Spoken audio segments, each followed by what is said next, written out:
as we know, if you ask to mention the names of the apostles, usually we say there were 12 apostles, because Jesus chose 12 men and called them apostles.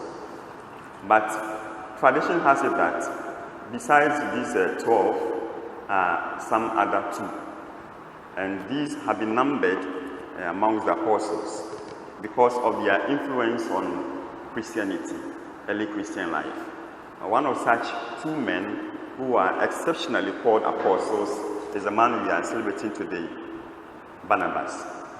But those who know the life of this man Barnabas will know that he was not always called Barnabas. His real name, the name he was given at birth, is Joseph.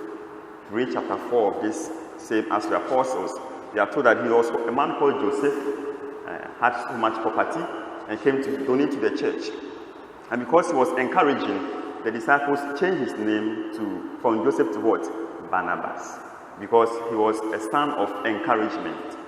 So he was nicknamed Barnabas because of what he was doing. Now his nickname, his AKA, has become for us now his proper name, Barnabas. So already his name tells us much about himself. Change of name from Joseph to Barnabas. I don't know whether we can call some of you here Barnabases because of your generosity towards the church and others. Because you can think for others and see what they will need. You want to provide for them, you know. So Barnabas is a man who took initiative and always thought of other people.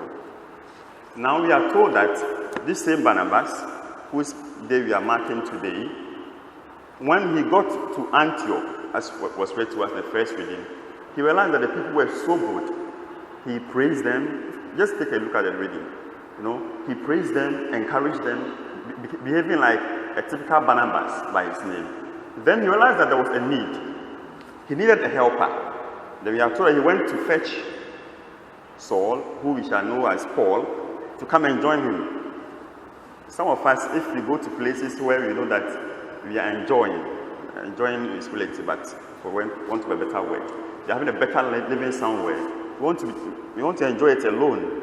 Hardly will we want to invite somebody to come and share in our joy.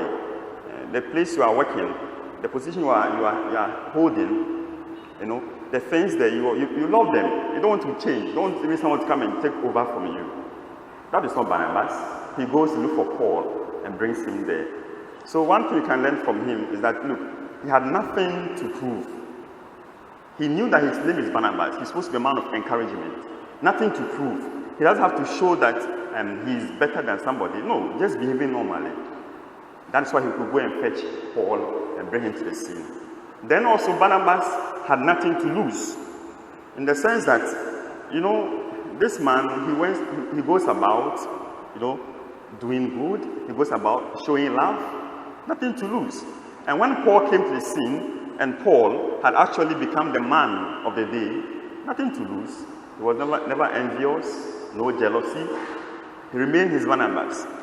If some of us, if all of us, men and women of God, could have this attitude, that even when we bring people to the scene and they become popular than us, people love them more than us, like Barnabas, don't have nothing to lose.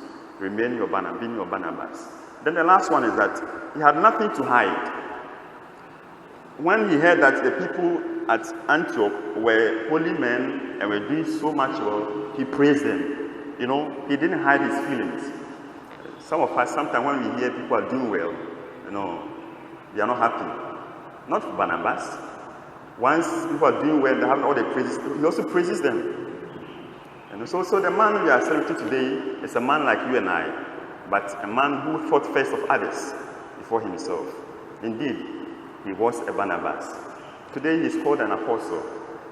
May you and I, who are walking in this earth, may you and I, who are following Jesus, the man Barnabas also followed, may we learn how to first look at others before we look at ourselves. For Barnabas, people before position. May God help us to put before us always the people that we serve before the position we are holding.